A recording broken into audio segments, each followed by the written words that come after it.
Hello everyone, स्वागत है आप लोगों का। उम्मीद है कि आप लोग बहुत अच्छे होंगे, आपकी तैयारी बहुत अच्छी चल रही होगी। आज है 29 ऑफ जुलाई और आज एक बहुत ही इंपॉर्टेंट डे है। अगर आप पर्यावरण को पसंद करते हैं, इफ़ यू लव एनवायरमेंट, और आपको अगर वाइल्ड लाइफ पसंद है, तो ये दिन आपके लिए बहुत ही इंपॉर्टेंट है। क्योंकि हमारी वाइल्ड लाइफ का एक बहुत ही इंपॉर्टेंट जो वाइल्ड लाइफ है, जिसको आप लोग टाइगर कहते हैं, बाघ कहते हैं, उसका दिन है। Today we are celebrating international tiger day. अंतर्राष्ट्रीय बाघ दिवस मनाया जाता है 29 जुलाई को। और ये क्यों मनाया जाता है, ये भी समझने की कोशिश करेंगे। ये भी देखेंगे कि क्यों मध्य प्रदेश को आप टाइगर रिजर्व स्टेट के नाम से जानते हैं। Why MP is known as tiger state और स्टेट ऑफ टाइगर रिजर्व्स, क्या कारण है इसके पीछे, दोनों को समझने की कोशिश करेंगे। आपको ये वीडियोस पसंद आती हैं तो इनको शेयर करें, अपने वैल्यूएबल फीडबैक हमको जरूर दें, और आपकी प्रिपरेशन में बहुत ही हेल्प होने वाली वीडियो है, ध्यान रखिएगा। चलिए समझने की कोशिश करते हैं आज की कहानी। देखो हुआ क्या, 2010 में 2010 की अगर आपसे कोई बात करेगा, 2010 में जो रूस है, इस रूस के सेंट पीटर्सबर्ग जो सिटी है, इस सेंट पीटर्सबर्ग सिटी में 2010 में एक समिट होता है। और ये समिट कहाँ पर होता है, रूस में, ठीक है, रशिया। और इस समिट का पर्पज यही था कि हमको टाइगर को कैसे कंजर्व करना है, कैसे हमको उसको रिजर्व करना है। और इसीलिए 29 ऑफ जुलाई को हमने सेलिब्रेट करना शुरू कर दिया, वर्ल्ड टाइगर डे। 29 जुलाई को विश्व टाइगर दिवस मनाना शुरू कर दिया 2010 में। इस दिन टाइगर कंजर्वेशन को लेकर समिट होती है, और ये होती कहाँ पर है, सर, रशिया में। तो 2010 में इसको अनाउंस किया और उसके बाद से मनाया जा रहा है, ध्यान रखिएगा। हमको समझना है कि मध्य प्रदेश कैसे बना है बाघराज। इसके लिए पूरी कहानी आपको समझाने की कोशिश करते हैं।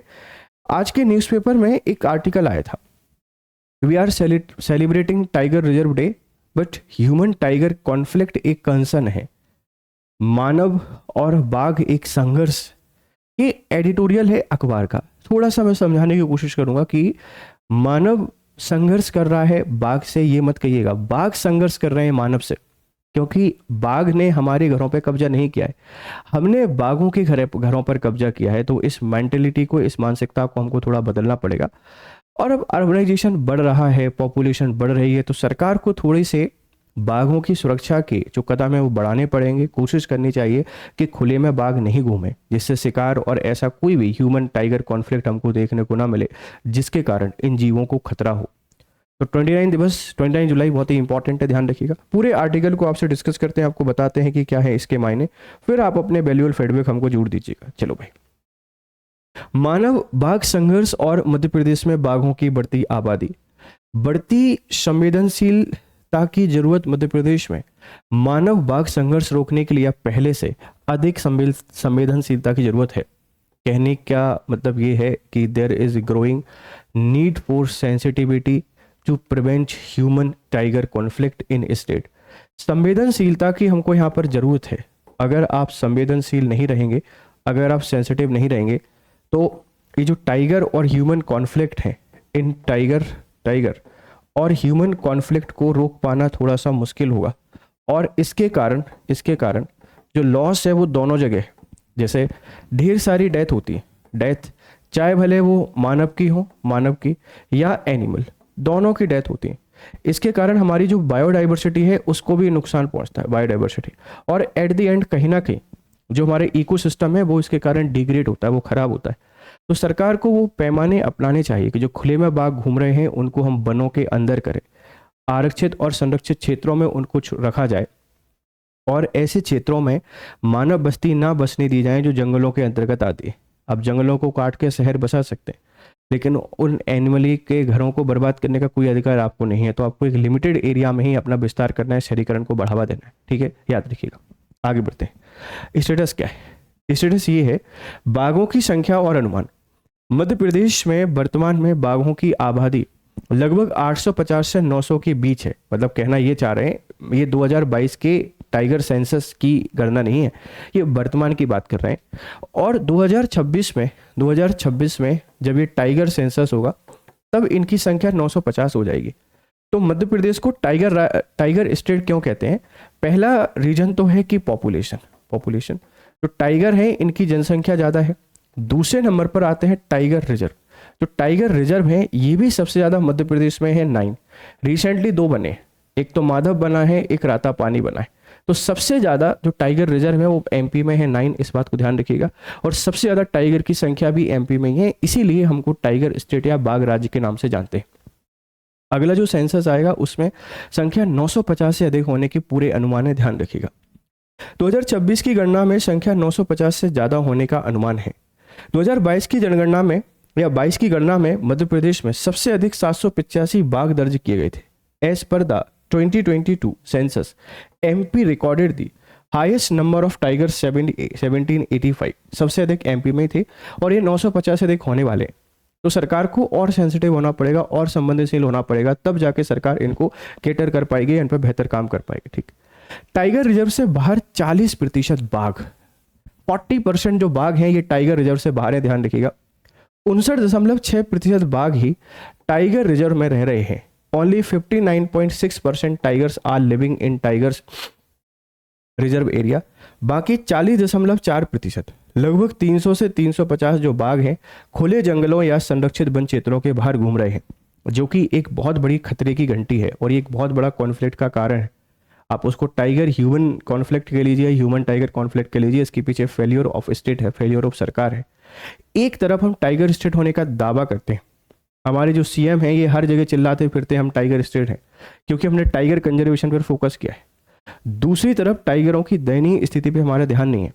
इनका कुनबा बढ़ रहा है, ये बहुत अच्छी बात है, बढ़ना चाहिए। मैं तो कहता हूँ ये संख्या 1000, 2000, 3000 के आसपास पहुंचे और इसी तरीके से हर एनिमल को हम दोबारा उसी स्टेटस पर लेके आ पाए जो पहले थे।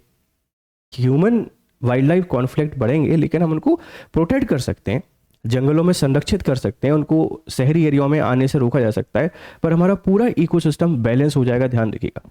आगे की कहानी क्या है, आगे कहानी सुनो। भारत का लक्ष्य 2026 में 2026 की राष्ट्रीय बाघ गणना में देश में बाघों की संख्या 400 पार कर सकती है। इसमें लगभग 1/4 25% बाघ अकेले मध्य प्रदेश में होंगे। तो ये हमारा टारगेट है 2026 का जो टाइगर सेंसस होगा। इस टाइगर सेंसस के लिए लक्ष्य यही है कि 4000 के आसपास ये हो जाएंगे, 4000 प्लस, और मध्य प्रदेश में 25% बाघ होंगे। तो टाइगरों के संरक्षण हमारे हाथों में है, हमको बेहतर तरीके से प्रबंधन करना है तो टाइगरों को संरक्षित कर पाएंगे और जो हमारे पास अचीवमेंट है उसको बेहतर तरीके से बना पाएंगे, ध्यान रखिएगा। तो हम लोग क्यों टाइगर स्टेट के नाम से जाने जाते हैं, आपको क्लियर है? टाइगर स्टेट कहने के पीछे जो रीजन है वो अब आपको शायद क्लियर हो गया होगा कि क्यों मध्य प्रदेश बाघ राज्य कहलाता है और बना कैसे है। इसके पीछे सबसे बड़ा क्रेडिट, पूरा का पूरा जो क्रेडिट वो जाता है हमारे पुराने जो सीएम है, फॉर्मर सीएम है शिवराज सिंह चौहान। उन्होंने बाघ संरक्षण की दिशा में जो काम किया है वो सराहनीय तारीफ है, बहुत अच्छे तरीके से उन्होंने काम किया। मध्य प्रदेश में पहला जो प्रोजेक्ट टाइगर है, अगर पहले पीटी की आपसे कोई बात करेगा कि पहला पीटी कहाँ चला तो आप लोग बता देंगे कि 1973-74 1973-74 में जो पहला पीटी बना था वह कान्हा नेशनल पार्क में बना।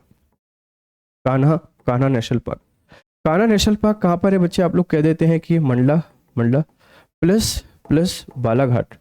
तो मंडला प्लस बालाघाट में कान्हा नेशनल पार्क है, यहाँ से प्रोजेक्ट टाइगर की शुरुआत हुई एमपी में।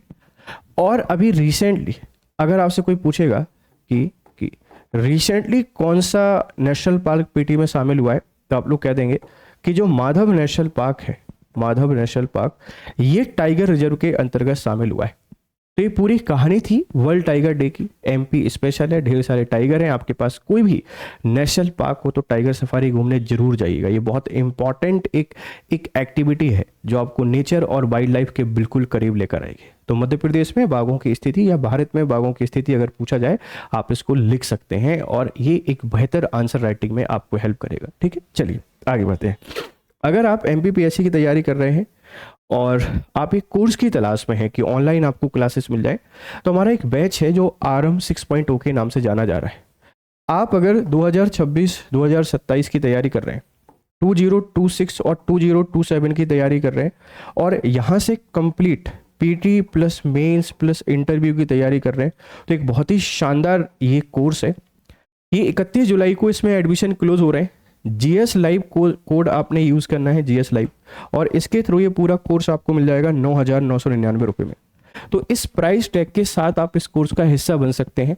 जुड़िए हमारे साथ और आपकी प्रिपरेशन को बेहतर कीजिए, ठीक।